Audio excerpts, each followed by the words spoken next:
اگر آپ کا کوئی مینیجر آئے بلنگ بیس کا اور آپ کے کہے کہ میں بات کرتا ہوں تو میری کوئی سنتا نہیں، تو آپ اسے کیا کہیں؟ آپ بات کرنا سیکھ لیں کہ اگلا ماننے لگے، بات منوانا۔ اگر آپ بات کرتے رہیں تو وہ تو وہی بات ریپیٹ کرنے والی بات ہے جس کا کوئی نتیجہ نہیں نکل رہا۔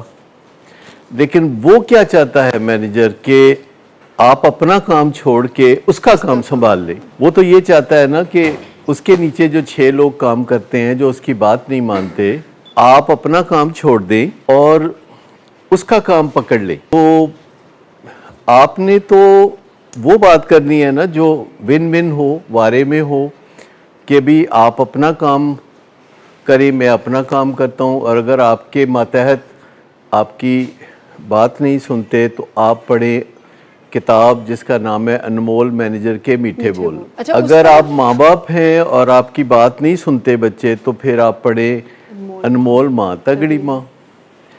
اگر آپ والد ہیں تو انمول باپ میں نعرہ نور پڑھ لیں، کیونکہ وہ ساری باتیں جو کہ ہم اسٹیج سے کرتے ہیں ان کو ایک کہانی کی شکل میں صاف ستھرا کر کے لکھا ہوا ہے۔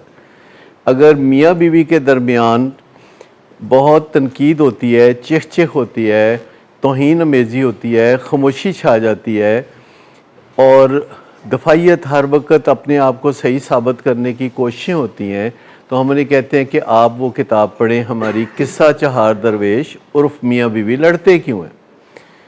اگر آپ کے گھر میں ہر وقت ہاتھا پائی، تصادم، گالی گلوچ رہتی ہے، تصادم ہوتا ہے، تو آپ وہ کتاب پڑھیں کہ نشے کی بیماری کا دوسرا نام ہے تصادم۔ اگر آپ کو لگتا ہے کہ ہمارے مریض میں ہی ساری خرابیاں ہیں اور ہم لوگ بالکل یہ وکٹم ہیں، شکار ہیں اس چیز کا، تو پھر آپ کتاب پڑھیں فیملی سسٹم اپروچ۔ اگر آپ کو لگتا ہے کہ آپ کو ہیلپ حاصل کرنے میں دشواریاں ہیں، لوگوں سے بات کرنے میں دشواریاں ہیں، اپنے اس مسئلے کے بارے میں جو آپ کو بہت تکلیف دیتا ہے، اگر آپ کو اس معاملے میں مختلف لوگوں سے مدد مانگتے ہوئے مشکل ہوتی ہے، تو آپ وہ کتاب پڑھیں جس کا نام ہے کہ شرم جو باندھ کر رکھ دیتی ہے، اس کا کیا کریں۔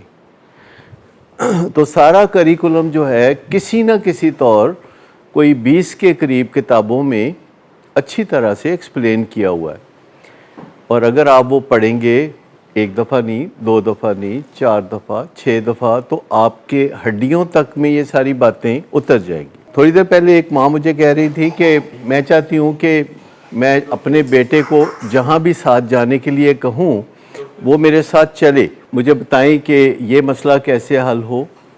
تو میں نے کہا کہ اس کی بجائے آپ مجھ سے یہ پوچھیں کہ وہ میری بات کیوں نہیں مانتا، کیسے وہ میری بات مان سکتا ہے، پھر اس میں سب کچھ آ جائے گا کہ جہاں آپ کہیں گی وہاں چلے گا، گھر میں آپ کے پاس بیٹھے گا، پیار سے بات کرے گا، عزت سے بات کرے گا۔ چھوٹی چھوٹی چیزوں کو علیحدہ طور پر ایسے حل نہ کروائیں کہ ہمارا کہہ کے روک ڈال کے تو آپ اس سے بات منوائیں۔ یہ سسٹم تو اب ہم نے ٹوٹلی ایلیمینیٹ کر دینا ہے ود ان ڈیز، کہ کوئی بھی ماں باپ اپنے بچے کو ولنگ ویز کی تھریٹ نہیں دے سکتا۔ وہ ماں باپ اپنے بچے کے ساتھ ڈیسنٹ مذاکرات کر سکتا ہے، وہ ہم سکھا سکتے ہیں۔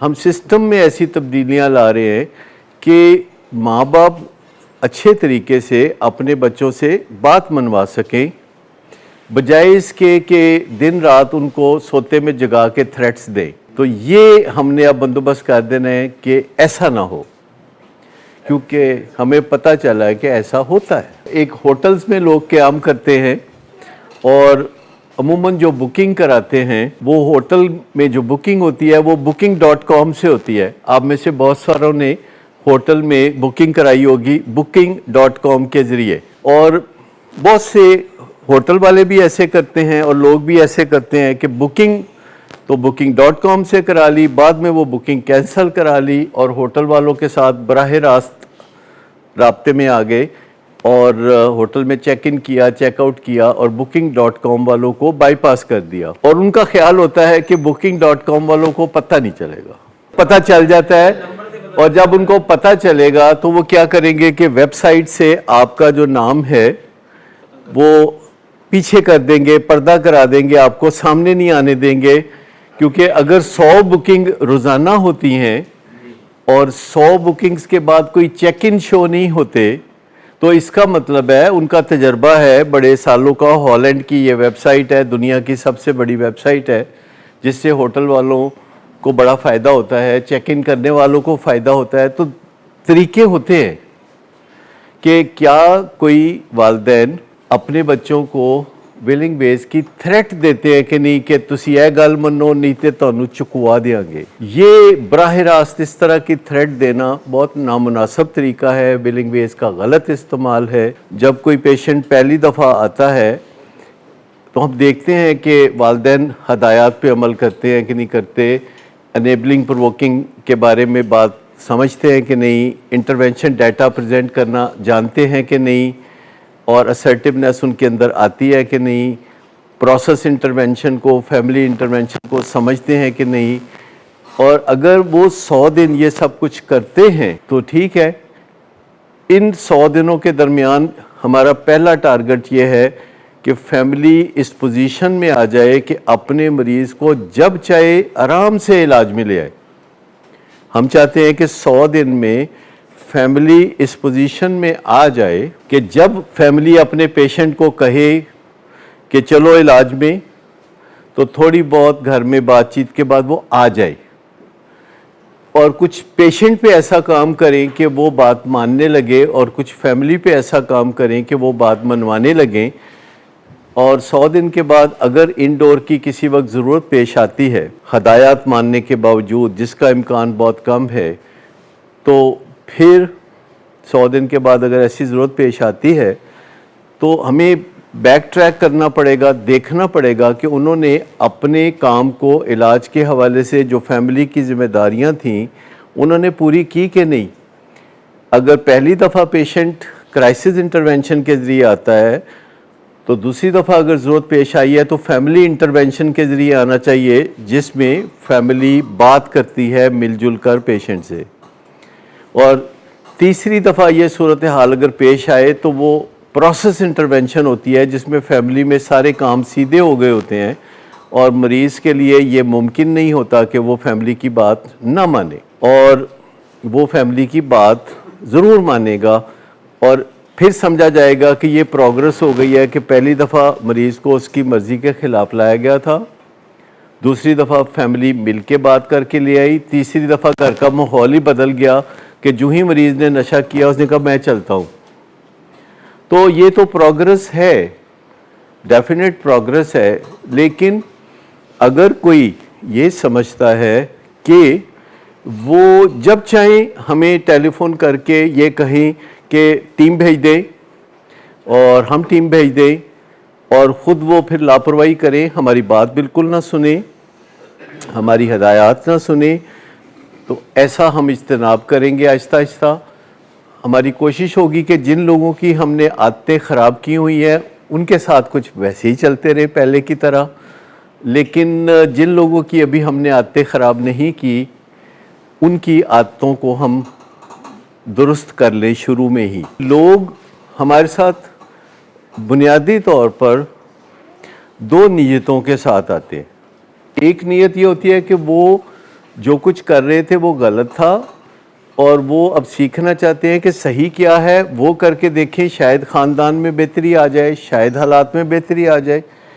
دوسرا یہ کہ ہم تھک گئے ہیں پر جو ہم کر رہے تھے وہ ٹھیک ہے، فی الحال ہم مزدور رکھ لیتے ہیں جو کہ ہمارے حکم پر چلتے ہوئے وہ تمام اقدامات کریں جو ہم انہیں بتائیں۔ تو یہ چیز جو ہے ان کے نقصان میں ہے، اور یہ چیز جو ہے وہ ہم نہیں کرنا چاہتے، کیونکہ یہ لوز لوز ڈیل ہے، اس میں فیملیز کا کوئی فائدہ نہیں، اس میں پیشنٹ کا کوئی فائدہ نہیں، اس میں ہمارا کوئی فائدہ نہیں۔ اس میں اس ملیشیس پروگرام کے تحت جس میں فیملیز جو ہیں کنٹرولنگ ایٹیچیوڈ میں ہمیں اپنا طاقت کا ذریعہ بنا لیتے ہیں، اس ملیشیس ایٹیچیوڈ کے ساتھ ریکوری نہیں آتی، سٹرگلرز وجود میں آتے ہیں، سٹرگلرز جو سٹرگل کرتے نظر آتے ہیں، جس پہ سب سے زیادہ جو برا اثر پڑتا ہے وہ ہم پر پڑتا ہے۔ جب سٹرگلرز ہوتے ہیں جو کہ ڈومینیٹ کرتے ہیں گروپ سیشن کو، سٹیک ہولڈر سیشن کو، پینٹاگون سیشنز کو، کہ جو ناکام ہیں، جو سٹرگلرز ہیں، جب وہ زیادہ تعداد میں ہوتے ہیں تو سب سے زیادہ برا امپریشن ہمارے کام کا پڑتا ہے۔ سٹرگلرز جو ہیں وہ ڈومینیٹ کرتے ہیں گفتگو کو، جس سے کہ وہ لوگ جو کہ سیکھنا چاہتے ہیں وہ سیکھ نہیں سکتے، وہ لوگ جو لرن کرنا چاہتے ہیں وہ لرن نہیں کر سکتے، اور منظرنامہ کچھ ایسا بن جاتا ہے کہ سٹرگلرز چھائے رہتے ہیں، جو تکلیف میں مبتلا ہیں، جو کامیابی حاصل نہیں کر رہے، وہ چھائے رہتے ہیں، اور امپریشن ملتا ہے کہ اس بیماری کا کچھ نہیں کیا جا سکتا، اس میں ناکامی ہے۔ در حقیقت ایسا نہیں ہوتا، کیونکہ جو لوگ کامیاب ہوتے ہیں وہ تو انڈور میں نہیں آتے، وہ تو گھروں میں رہتے ہیں، وہ تو گھروں سے ٹیلی فون کر کے ہیلو ہائی کر لیتے ہیں، اپنا حال بتا لیتے ہیں، ہمارا حال پوچھ لیتے ہیں، اور ایسے لوگ بہت بے شمار ہوتے ہیں۔ لیکن جو بار بار آتے رہتے ہیں وہ ایک ایسا امپریشن کریٹ کرتے ہیں کہ نئے لوگوں کو یہ خیال ہوتا ہے کہ اس بیماری میں کامیابی ناممکن ہے۔ دیکھیں چند چیزیں ہیں، میں واضح بتا دوں کہ اس کے بغیر ریکوری نہیں آ سکتی۔ آپ گوگل پہ چیک کر لیں، یوٹیوب پہ چیک کر لیں کہ جو شیم میں ہے ریکوری نہیں آ سکتی، جو پیشنٹ شیم میں ہے یا جو فیملی شیم میں ہے، جس کو یہ چھپانے کی فکر ہے، جو اپنے سگے بھائی کو نہیں بتا سکتا، جو سگی بہن کو نہیں بتا سکتا، جس کی خالہ کو نہیں پتا، جس کے ماموں کو نہیں پتا، وہ ریکور نہیں کر سکتا۔ میں یہ کہہ رہا ہوں کہ جو شیم ہے وہ ہیل ہونا ضروری ہے، کیونکہ مریض کو دو زبردست خطرے لاحق ہوتے ہیں، جو کہ کبھی فیملی زیادہ اس پہ غور نہیں کرتی۔ مریض کو دو زبردست خطرے لاحق ہوتے ہیں، ایک کہ وہ کثرت سے جھوٹ بولے گا۔ نشے کی بیماری میں یہ خطرہ ہوتا ہے کہ اسے جھوٹ بولنا پڑے گا۔ نشے کی بیماری میں خطرہ ہوتا ہے کہ وہ جرائم اسے کرنے پڑیں گے۔ ان دونوں وجوہات سے خطرہ ہوگا کہ وہ گھر سے دور رہے گا، چاہے وہ سٹریٹ پہ رہے، چاہے ریہیب میں رہے، چاہے جیل میں رہے۔ یہ خطرات ہیں بڑے سنجیدہ کہ جو بھی نشے کی بیماری میں ہے، شیم ہیلنگ سب سے پہلے ضروری ہے۔ اگر آپ کو پتا ہو کہ انیبلنگ میں کور اپ بھی آتا ہے، کہ آپ کور اپ کرتے ہیں اپنے بچے کو یا فیملی ممبر کو کور اپ کرتے ہیں، یہ انیبلنگ ہے، اور اس سے علاج میں بڑا خلل پیدا ہوتا ہے۔ جو لوگ انیبلنگ جاری رکھتے ہیں شیم کی وجہ سے یا کسی وجہ سے، ان کے پیشنٹ جو ہے ریکور نہیں کرتے، اور وہ پھر کہتے یہ ہیں کہ ہم تو ہر بات مانتے ہیں، حالانکہ ہمارے پاس ریکارڈ میں ہر بات لکھی ہوتی ہے کہ یہ بات کہی تھی نہیں مانی، یہ بات کہی تھی نہیں مانی۔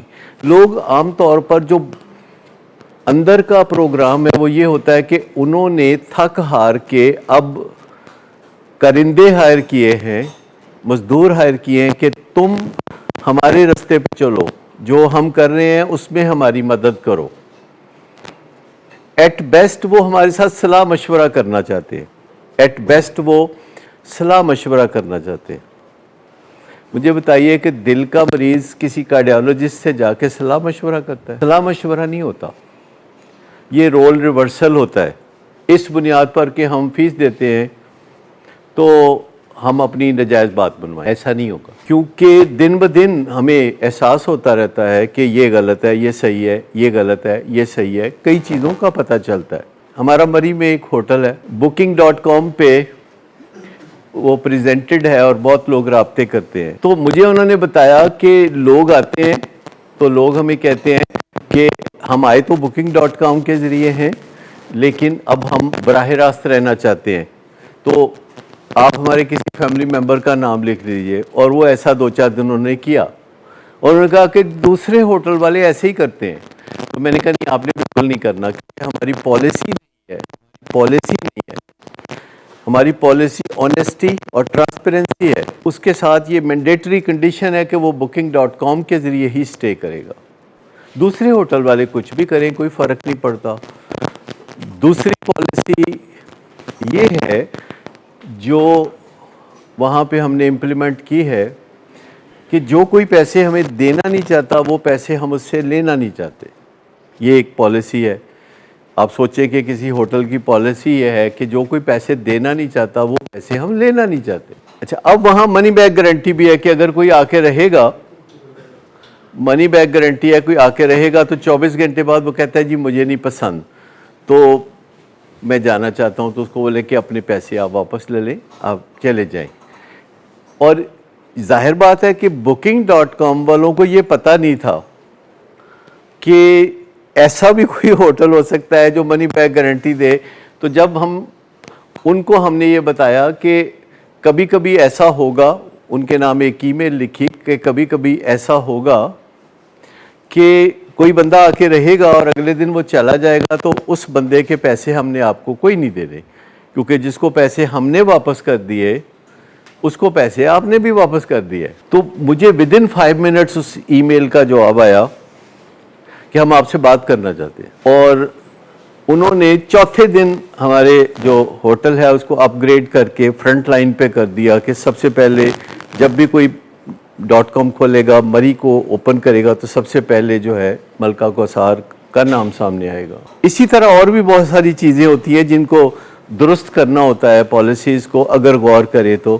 مثال کے طور پر ہمیں پتہ چلا کہ لوگ جاتے جاتے ٹاول لے جاتے ہیں, ایسے ہی بھول کے یا جس طریقے سے بھی لوگ مگ لے جاتے ہیں, چائے کے کافی کے مگ لے جاتے ہیں, تو غلطی سے ایسے بھول کے کوئی بچہ سوٹ کیس میں رکھ دیتا ہے ایسے. تو انہوں نے مجھے بتایا ہوٹل والوں نے کہ یہ ہمارے 35 ٹاول جو ہیں وہ کم ہو گئے ہیں ڈیورنگ دا لاسٹ 1 month, یعنی 1 ٹاول اے ڈے. تو میں نے کہا کہ اچھا میں آپ کو تھوڑی دیر میں اس کا حل بتاتا ہوں. تھوڑی دیر میں نے حل بتایا کہ ایک نوٹس وہاں لکھ کے لگائیں کمرے میں جو یہ کہے گا کہ جب آپ چیک آؤٹ کرنا تو آپ ریسیپشن سے رابطہ کریں. اگر 15 منٹ میں کوئی بھی آپ کو سیکیورٹی چیک نہیں کرتا, چیک آؤٹ نہیں کرتا, سیکیورٹی چیک آؤٹ نہیں کرتا, تو اس کمرے میں سے جو چیز پسند ہو اٹھا کے لے جائیں. آپ کو کوئی سمجھ آئی کہ اس سے کیا ہوگا؟ تو ہر مسئلے کا کوئی حل ہوتا ہے نا, کہ ایک نوٹس وہاں لگا ہوگا کہ اگر کوئی 15 منٹ کے اندر سیکیورٹی چیک آؤٹ آپ کو نہیں کراتا تو اس کمرے میں جو کچھ بھی ہے وہ آپ لے کے جانا چاہیں تو چلے جائیں. اس میں میں سمجھا دیتا ہوں کہ بالکل جگہ موجود ہے, لیکن تھوڑا سا احتیاط کرنی پڑے گی. 4 دن پہلے ایک پیشنٹ آیا تھا اور وہ ڈرنک تھا اور اس کے ساتھ 2 سہیلیاں تھیں, اور وہ چیک ان کر گیا. تو تھوڑی دیر کے بعد جا کے جو وہاں ڈاکٹر اعجاز قریشی آج کل سارے کام کو دیکھ بھال کر رہے ہیں وہ, تو انہوں نے جا کے ان کے پیسے واپس کر کے تو ان کو چیک آؤٹ کرنے کے لیے کہا. جو جاننے والی چیز ہے وہ یہ ہے کہ جو بات کہنا میں چاہ رہا ہوں کہ ہر مسئلے کا حل ہوتا ہے. مری میں بھی ہم نے پہلا قانون اپنے سٹاف کو یہ سکھانا شروع کیا ہے کہ دیکھیے لوگ مری میں بےعزتی کرانے نہیں آتے. بےعزتی گھر میں ٹھیک ٹھاک ہو رہی ہوتی ہے, اس کی ضرورت نہیں بات جانے کی, وہ گھر میں سہولت دستیاب ہے. تو جو بندہ بھی مری جاتا ہے وہ بےعزتی کرانے نہیں جاتا. تو ہم نے سٹاف کو ذہن میں بات بٹھا دی ہے کہ آپ نے بےعزتی نہیں کرنی. وہ ہمیں اس طرح پتا چلا کہ جب ہم نے پیج بنایا تو اس پہ تقریباً 15 دن میں 2000 ایسے میسیجز آئے جو لوگوں نے مری کے لوگوں کو برا بلا کہا تھا کہ انہوں نے فلاں برف کے موقع پر یہ کیا تھا, فلاں موقع پر 500 روپے کا انڈا بیچا تھا, فلاں موقع پر انہوں نے 1000 روپے کا چائے کا کپ بیچا تھا, اور گاڑی کو دھکا لگانے کے 15,000 لیے تھے. تو لوگوں نے بڑی گالیاں دی اور ان کو پھر ایڈریس کیا, اچھی طرح سمجھایا. اس میں آپ کو بتاؤں کہ ہر مسئلے کا حل ہوتا ہے. وائٹل بیہیویئرز ہوتے ہیں, جو وائٹل بیہیویئرز آپ کو مسئلہ حل کر کے دے دیتے ہیں. اس میں ہے کہ بےعزتی نہیں کرنی, اور انیبلنگ بھی نہیں کرنی, پردہ پوشی بھی نہیں کرنی, اس کی ذمہ داریاں بھی نہیں اٹھانی, اور اس کو فیسیلیٹیٹ نہیں کرنا نشے میں. آپ نے ذرا پیچھے ہٹ کے بیٹھ جانے. اکثر خواتین جب ہمارے پاس آتی ہیں اپنے خاوند کے ظلم و ستم کی بات کرنے, تو ہم انہیں ایک بات کہتے ہیں کہ دیکھ لیں آپ خاوند کے ساتھ حساب کتاب کر نہیں سکتی. آپ کو کوئی ایسا طریقہ بیان نہیں کیا گیا, کوئی ایسا طریقہ نہیں بتایا گیا کہ آپ اپنے خاوند کا گریبان پکڑیں, حساب کتاب کریں, اس کا احتساب کریں، ایسا کوئی طریقہ آپ کو نہیں بتایا گیا۔ خاوند کو یہ طریقہ بتایا گیا ہے کہ وہ اگر بیوی سے نالاں ہے یا ناراض ہے تو وہ اس کا حساب کتاب بھی کر سکتا ہے، تنقید بھی کر سکتا ہے، روک ٹوک بھی کر سکتا ہے۔ بیوی کو نہیں بتایا گیا، تو بیوی کے لیے رستہ یہ ہے بہترین کہ وہ آگے سے لڑائی جھگڑا کرنے کی بجائے اسے صرف اتنی بات کہہ دے کہ تم مجھے تنگ کرتے ہو اس طریقے سے، تو اللہ تمہیں پوچھے گا۔ اور اگر اس بات کا اثر ہو جائے تو اچھا ہے، اگر اس بات کا اثر نہیں ہونا تو پھر کوئی نہیں ہونا۔ لیکن ماں باپ کوئی اتنے مجبور نہیں ہے۔ میاں بیوی کے رشتے میں تو کانٹریکٹ ہے کہ بیوی کو خاوند کے نکاح میں دیا جاتا ہے، خاوند کو بیوی کے نکاح میں نہیں دیا جاتا۔ تو بیوی خاوند کا گریبان نہیں پکڑ سکتی، وہ مار کھانے والی باتیں ہیں، وہ نہ کھائے۔ لیکن آپ اندازہ کریں کہ ماں باپ کے لیے بھی ہم تجویز کر رہے ہیں کہ ہاتھا پائی مت کریں، دھمکیاں مت دیں۔ اس بندے کو آپ نے کیا دھمکیاں دینی ہے جس کو آپ نے دل دیا ہوا ہے؟ جسے آپ پیار کرتے ہیں اس کو کیا دھمکیاں دینی ہے؟ دھمکی دینے کی کوئی جگہ ہوتی ہے؟ جسے آپ پیار کرتے ہیں تو اس کو دھمکیاں کیا دینی؟ خاوند ہو یا بیوی ہو، اولاد ہو یا ماں باپ ہو، جہاں آپ پیار کرتے ہیں وہاں دھمکی بنتی نہیں ہے، بیکار ہے۔ اگلے بندے کو پتہ ہوتا ہے کہ یہ ایویں پھوکی دھمکی ہے، اس میں کچھ نہیں رکھا۔ تو ہم والدین کو کہتے ہیں کہ دھمکی مت دے، اپنی زندگی کو اچھا بناتے رہیں۔ اس میں کوئی پرابلم؟ اگر اپنی زندگی کو اچھا بناتے رہے آپ ماں باپ کے طور پر، بیوی کے طور پر۔ کل میرے پاس ایک خاتون آئی تو انہوں نے کہا کہ مجھے پتہ ہے ہمارے گھر میں جو مسائل ہیں یہ جینیٹک ان نیچر ہیں، لیکن ڈاکٹر صاحب میں چاہتی ہوں کہ یہ سلسلہ جو نسل در نسل چل رہا ہے ہمارے گھر میں مسائل کا، یہ رک جائے، کیا کوئی رستہ ہے؟ تو ہم نے بتایا کہ جینز کو شکست دینے کا رستہ موجود ہے، بری صحبت کو شکست دینے کا رستہ کوئی نہیں موجود۔ یہ بات میں آپ کو پکا بتا دوں کہ آپ کی جینز میں گڑبڑ ہے تو آپ اپنی جینز کو شکست فاش دے سکتے ہیں، جینز کو بالکل ہٹا سکتے ہیں، اچھی زندگی گزار سکتے ہیں، لیکن بری صحبت وہ اس کے سامنے آپ بے اثر ہیں، بے بس ہے۔ بری صحبت میں اگر آپ جائیں گے اور پھر آپ آنکھوں میں آنکھیں ڈال کے کہیں گے کہ جاؤ میں تمہاری بات نہیں مانتا، تو یہ نہیں ہو سکتا۔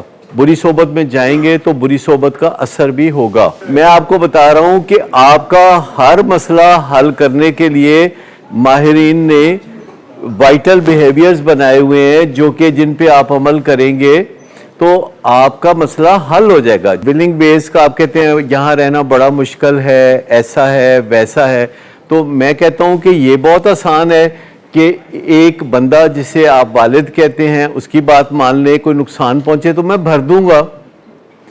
آپ میں سے کسی کا بھی نقصان ہو جائے والد کے ہاتھوں، میں بھرنے کے لیے تیار ہوں۔ اگر بڑا بھائی کوئی نہیں ہے تو آپ اپنے خاندان میں کوئی ڈھونڈ سکتے ہیں، کوئی خاندان میں ڈھونڈ سکتے ہیں، پھر بھی نہ ملے تو میں تو بزرگ ہوں ہی۔ تو مسئلہ یہ ہے کہ کسی کی بات، لیکن جو وائٹل بیہیویئرز ہیں، جیسے کہ کوئی ریسیپشنسٹ ہے تو اس کے لیے وائٹل بیہیویئرز کیا ہیں؟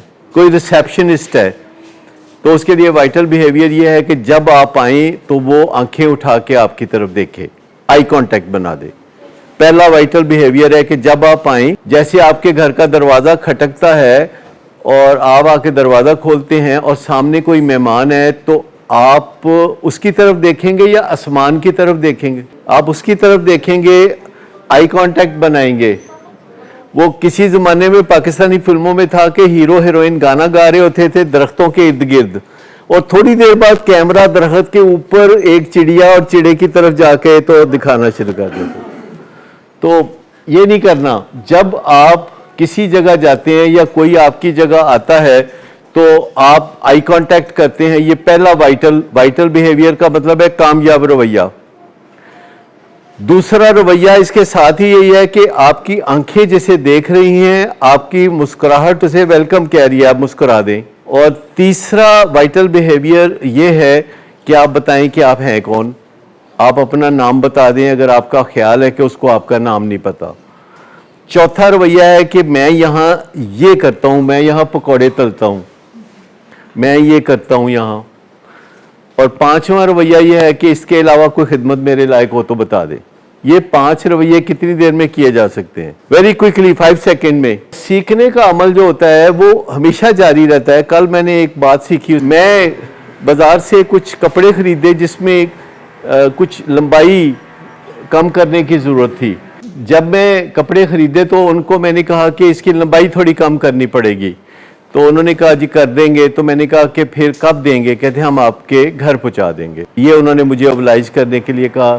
میں نے کہا کہ یہ ایڈریس ہے, آپ گھر پہنچا دیجئے گا. وہ جب گھر پہنچانے آئے تو انہوں نے مجھے فون کیا کہ میں 1 بجے آؤں گا اور آپ کسی کو کہہ دیں گھر میں کہ وہ مجھ سے یہ وصول کر لے کپڑے. تو میں نے کہا تم گھر کے دروازے پہ آ کے تو مجھے کال کر دینا. اس نے گھر کے دروازے پہ آ کے مجھے کال کی کہ میں گھر کے دروازے پہ آ گیا ہوں. میں نے بالکنی میں سے نیچے دیکھا اور ایک ملازمہ کو کہا کہ تم اپنے ہسبینڈ کو کہہ دو کہ باہر جا کے دروازے کے باہر ایک لڑکا کھڑا ہے, اس سے ایک پارسل لے لو اور اس کو 250 روپے دے دو. تو اس نے کہا کہ کیا کیسے؟ میں نے کہا کہ ایک لڑکا باہر آیا ہوا ہے دروازے کے, اس سے ایک پارسل لے لو جس میں کپڑے ہیں اور آپ 250 روپے اس کو دے دو اور پارسل لا کے مجھے دے دو. اور میں اب کھڑا ہو گیا کہ پارسل آتا ہے, پارسل آتا ہے, پارسل آتا ہے. اس کے بعد میرے کسی رشتہ دار کا فون آ گیا, جیسے ہر وقت آتے رہتے ہیں کہ جی وہ منڈا انج پہ کر دے, جی وہ انج ہو گیا, جی وہ ٹکرا مار رہا ہے, جی فلانا کر رہا ہے. تو وہ میں اس میں لگ گیا فون میں اور چہل قدمی کرنے لگا اور فون سننے لگا. 15 منٹ اس میں گزر گئے. اس کے بعد میں نے پھر نیچے دیکھا تو نیچے اب کوئی بھی نہیں تھا. تو میں سیڑھیاں اتر کے گیا کہ میں خود دیکھوں جا کے کیا معاملہ ہے, کہیں وہ گھر کے باہر نہیں موجود, وہ کہیں اور کھڑا ہے. تو سیڑھیاں اترتے اتر میں نے کال ملائی, دروازے سے نکلتے نکلتے اس نے کال پک کی اور میں نے اسے پوچھا کہ کہاں ہیں آپ؟ کہتا جی تواڈے گھر دے باہر. تو میں گیا گراج میں تو دونوں میاں بیوی آپس میں رومانس لڑا رہے وہاں بچوں سمیت, اور بھول چکے ہیں کہ انہوں نے کوئی پارسل وصول کرنا تھا. تو میں نے انہیں بولا یہ آپ کیا کر رہے ہیں؟ آپ باہر بندہ کھڑا ہے. کہتا اچھا اسی سمجھے تھا وہ آئے گا تو گھنٹی دے گا. میں نے کہا اچھا چلو آؤ. پھر بندے کو لے کے میں باہر گیا تو باہر وہ دھوپ میں کھڑا تھا, وہ دھوپ میں کھڑا تھا اور میں بڑا شرمندہ ہوا اور میں نے اس کو تھوڑا خوش کرنے کے لیے اپنے ملازم کو تھوڑا ڈانٹا کہ دیکھو دھوپ میں کھڑا ہے, تمہیں 15 منٹ دھوپ میں کھڑا ہونا پڑے تو تمہیں پتہ چلے. تو اب 250 تو میں نے دیا نا, 250 تم دو اس کو. اور تھوڑا ناراض ہو کے پارسل لے کے تو میں چلا گیا. آدھے گھنٹے کے بعد وہ ملا تو کہتا ہے سر تسی انیاں گلاں لوکاں نوں دسدے ہو, ایک گل میں بھی تانوں دسنا چاہنا. میں کہا جی دسو کیڑی گل دسنا چاہندے ہو؟ کہندے ہیں جڑے بندے دی تسی طرفداری کر رہے سو نا, اینوں تسی اج ملے ہو پہلی دفعہ تے اگوں تسی پتہ نہیں اینوں کدی ملنا کہ نہیں, ساڈا تہاڈا واسطہ تے روز رہنا. کہندے اسی تہاڈے اپنے ہاں تے تسی اودی خاطر جڑا ہے نا میری بستی کیتی ہے. تو مجھے فوراً اس کی بات میں وزن نظر آیا. میں کہ یہ ٹھیک کہہ رہا ہے کہ ایک بندہ ہے جو پہلی دفعہ مجھے زندگی میں ملا ہے, دوبارہ اس نے کبھی نہیں ملنا. وہ دکاندار کی طرف سے کوریئر ہے, کوئی بائکیا ہے یا کوئی ہے جس کو میں نے شاید دوبارہ کبھی نہیں ملنا, اور ایک ایسا بندہ جس کو 10 دفعہ میں روز آواز دیتا ہوں اور 10 دفعہ وہ میرے کام کرتا ہے. تو میں نے اس کی دل آزاری کی ہے, اور جو باہر بندہ تھا کوئی اجنبی, اس کی میں نے دل جوئی کی ہے. لیکن میں نے یہ بات سمجھ لی کہ کئی دفعہ ہم اپنے ماں باپ, اپنے بیوی بچوں یا اپنے بہن بھائیوں کی بجائے یا اپنے ساتھ کام کرنے والوں کی بجائے ہم باہر ادھر ادھر غلط جگہوں پہ برستے رہتے ہیں بارش کی طرح. تو ہمیں دیکھنا چاہیے کہ جس کے نصیب کی بارشیں ہیں وہ ادھر برسیں. یہ خیال رکھنا بھی ضروری ہے کہ آپ اپنے ماں باپ کا خیال رکھیں جنہوں نے آپ کو صبح و شام ملنا ہے, اور جو ماضی میں خدمت کر چکے ہیں, جو مستقبل میں بھی جن کا فیض آپ کو پہنچتا رہے گا. ویسے جنرلی لوگوں کے ساتھ بھی حسن سلوک کریں, کوئی بری بات نہیں ہے, لیکن اپنے اور پرائے کا جو ایک تعلق ہوتا ہے اس کو بھی دیکھنا چاہیے کہ کوئی آپ کی بیوی ہے یا خامد ہے, اولاد ہے یا ماں باپ ہے, ان کو کچھ نمبر فالتو گریس مارکس دینے اور ان کا خیال رکھ رہے ہیں اور لوگوں کے سامنے شان بنانے کی کوشش نہیں کرنی. اس کو ہم شان پتی کہتے ہیں. شان پتی پتہ ہے آپ کو؟ لوگوں کے سامنے جو شان بنانے کی کوشش ہے وہ شان پتی ہے, وہ نہیں کرنی چاہیے. تو میں نے کل یہ بات سیکھی اس سے اور میں اس کا بھی مشکور ہوں, اور میں ہر بندے سے جس سے کچھ سیکھتا ہوں تو اس کا مشکور ہوتا ہوں. اور میں آپ سے یہی درخواست ہے کہ اپنی زندگی کو بہترین بنائیے. آپ یہاں زندگی گزارنے آئے ہیں دنیا میں, آپ ریہرسل کرنے نہیں آئے. This is not a rehearsal, this is real life. اور ایک دفعہ آپ کو زندگی ملتی ہے, کوئی 7 جنم نہیں ہونے, ایک دفعہ زندگی ملتی ہے. اس کو ابھی ٹھیک کر لیں.